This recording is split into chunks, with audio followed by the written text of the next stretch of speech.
اللہ ہی اللہ کیا کرو، دکھ نہ کسی کو دیا کرو، جو دنیا کا مالک ہے نام اسی کا لیا کرو۔ اعوذ باللہ من الشیطان الرجیم،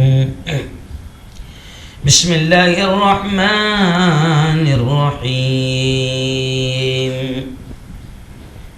ذکر فإن الذکرى تنفع المؤمنین، صدق اللہ العظیم۔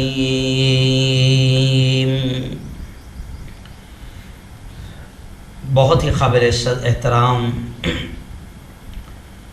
میرے نوجوان دوستوں، بزرگوں، ساتھیوں اور میری پردہ نشین ماؤں اور بہنوں، پیغام رمضان کا یہ مقدس بڑا بابرکت سلسلہ شروع ہے، اور الحمدللہ یہ ہمارا چوتھا سال ہے کہ رمضان کا مہینہ جب آتا ہے تو ہم رمضان کے روزوں کے، تراویح کے، زکوٰۃ کے اہم مسائل کو آپ تک پیش کرتے ہیں۔ بڑی محنت لگتی ہے دوستو، ایک ویڈیو تیار کرنے کے لیے بڑی محنت لگتی ہے۔ دعا کیجیے کہ اللہ تعالیٰ طاقت دے، قوت دے، ہمت دے، اور اللہ تعالیٰ ہر طرح سے حفاظت بھی فرمائے۔ میں آپ کو ثواب کی نیت سے مسائل بتا رہا ہوں، آپ نے بھی اس کو ثواب کی نیت سے آگے شیئر کر دینا۔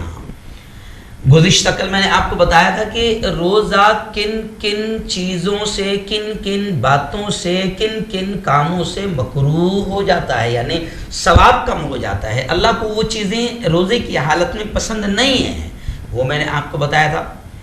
لیکن آج میں آپ کو بڑی پیاری بات بتا رہا ہوں، کیونکہ لوگوں میں بہت سارے غلط مسئلے مسائل پھیلے ہوئے ہیں، دماغ میں بیٹھے ہوئے ہیں کہ اس سے روزہ ٹوٹ جاتا ہے، اس سے روزہ ٹوٹ جاتا ہے، اس سے مکروہ ہو جاتا، تو بہت ساری چیزیں ایسی ذہن میں بیٹھی ہوئی ہے۔ تو آج کے پیغام رمضان ایپیسوڈ 5 میں آپ کو بتانے جا رہا ہوں کہ کون کون سی باتیں ہیں جن سے روزہ مکروہ بھی نہیں ہوتا، یعنی کوئی فرق نہیں پڑتا، روزے پر کوئی ثواب بھی کم نہیں ہوتا اور روزہ فاسد بھی نہیں ہوتا۔ جی ہاں، پہلی چیز سر پر تیل ڈالنے سے۔ بہت سارے لوگوں کے دماغ میں ہے کہ سر پر تیل ڈالنے سے روزہ مکروہ ہو جاتا ہے، بالکل نہیں۔ سر پر تیل ڈالنے سے روزہ مکروہ نہیں ہوتا، اور جب مکروہ نہیں ہوتا تو ٹوٹنے کا تو سوال ہی نہیں آتا ہے۔ ایسے ہی بدن پر تیل ملنا، اس سے بھی روزے پر کوئی فرق نہیں پڑتا، ثواب میں بھی کوئی کمی نہیں ہوتی۔ سرما لگانا، ابھی دیکھیے میں آیا ہوں ابھی گھر سے نکل کر، تو میری عادت ہے کہ میں سرما لگاتا ہوں، ماشاءاللہ کوشش کرتا ہوں، تو ابھی میں نے سرما لگا کر آیا، اور روزے سے بھی ہوں، روزے میں سرما لگانے سے بھی کوئی فرق نہیں پڑتا۔ گزشتہ کل کسی نے سوال کیا کہ مفتی صاحب کیا میں مسواک کر سکتے ہیں روزے میں؟ تو مسواک کر سکتے ہیں، مسواک سے بھی کوئی روزے پر فرق نہیں پڑتا، مسواک چاہے وہ سوکھی ہو یا گیلی ہو۔ ایسے ہی دوپہر کے بعد وہ مسواک کی جائے، یا پھر دوپہر سے پہلے کی جائے، گیلی کی جائے یا سوکھی کی جائے، روزے کے ثواب پر کوئی فرق نہیں پڑتا، نہ مکروہ ہوتا نہ فاسد ہوتا۔ اور کیا خاص بات، اگر دوسرا آدمی کسی کو روزے میں بھول کر کھاتے پیتے دیکھے تو اس کو فوراً بتانا چاہیے کہ روزہ ہے۔ اگر یہ معلوم ہو کہ بہت بھوکا پیاسا ہے تو پھر نہ بتانا چاہیے۔ یعنی دیکھیے شریعت کتنا خیال رکھتی ہے انسان کا، کہ اگر آپ کسی کو کھاتے پیتے کچھ دیکھ رہے ہیں، اس کو یاد نہیں بیچارے کو، تو اس کو فوراً بتا دیں کہ بھئی روزہ ہے۔ اور اگر لگ رہا ہے کہ یار بہت ہی زیادہ بھوکا ہے، بہت ہی زیادہ پیاسا ہے، تو تھوڑا رک جائیں، کھا لینے دیں، کوئی فرق نہیں پڑے گا۔ یعنی بھول کر کھانے پینے سے بھی نہیں ٹوٹے گا، نہیں فرق پڑے گا۔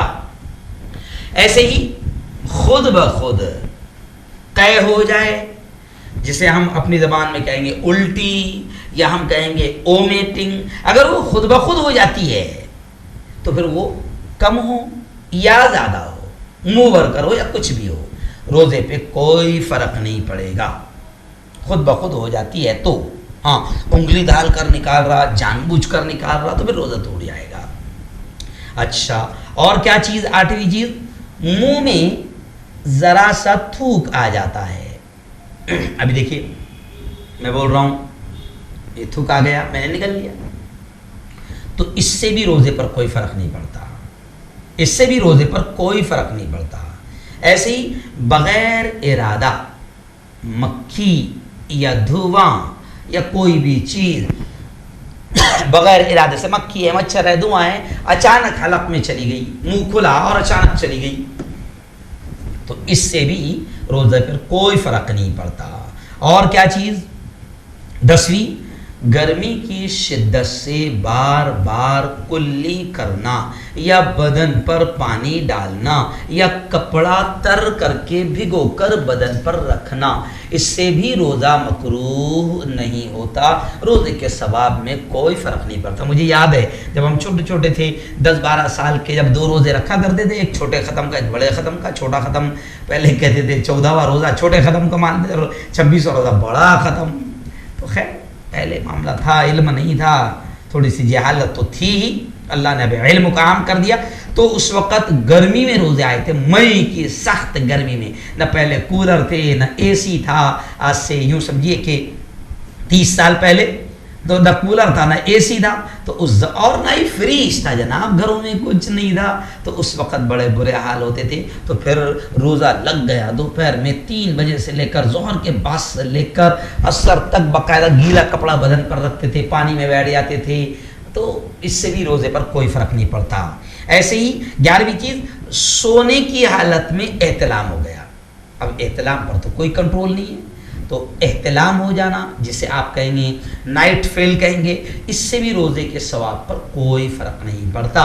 ایسے ہی اگر روزے کا خیال نہیں تھا، جیسے پہلے ہوتا ہے، روزے کا خیال نہیں تھا، معلوم ہی نہیں کہ روزہ ہے، اور عورت کے ساتھ ہم بستر ہونے لگا یا کھانے پینے لگا، مگر فوراً ہی اسے پتہ چل گیا، غلطی کا احساس ہو گیا، نہیں روزہ ہے، اور وہ الگ ہو گیا عورت سے یا کھانا پینا چھوڑ دیا، تو بھی اس کا روزہ فاسد نہیں ہوگا، بلکہ اس شخص کو اپنا روزہ پورا کرنا چاہیے۔ پورا کرنا چاہیے مینس یہ سوچ کر کہ اب تو روزہ ٹوٹ گیا، میں نے کھا لیا پی لیا، بیوی سے مل لیا، تو اب تو روزہ ٹوٹ گیا، تو چلو اب کیا فائدہ روزہ رکھ کر، پھر پی رہا ہے کھا رہا ہے، تو ایسا نہیں کرنا چاہیے، بلکہ روزہ پورا کرنا چاہیے۔ تو یہ بڑے اہم مسائل تھے کہ جن باتوں سے روزے پہ کوئی فرق نہیں پڑتا، ثواب میں کوئی کمی نہیں آتی، روزہ مکروہ بھی نہیں ہوتا، ٹوٹنا تو دور کی بات ہے۔ تو یہ چیزیں میں نے آج آپ کو بتایا، انشاءاللہ آئندہ کل کے پیغام رمضان میں کن کن کاموں اور باتوں سے روزہ ٹوٹ جاتا ہے وہ انشاءاللہ بتاؤں گا، لیکن آج آپ کی ذمہ داری ہے کہ ان مسائل کو آپ دوسروں تک پہنچا دیں، جتنا ثواب مجھے ملے گا اتنا ہی ثواب آپ کو بھی ملے گا۔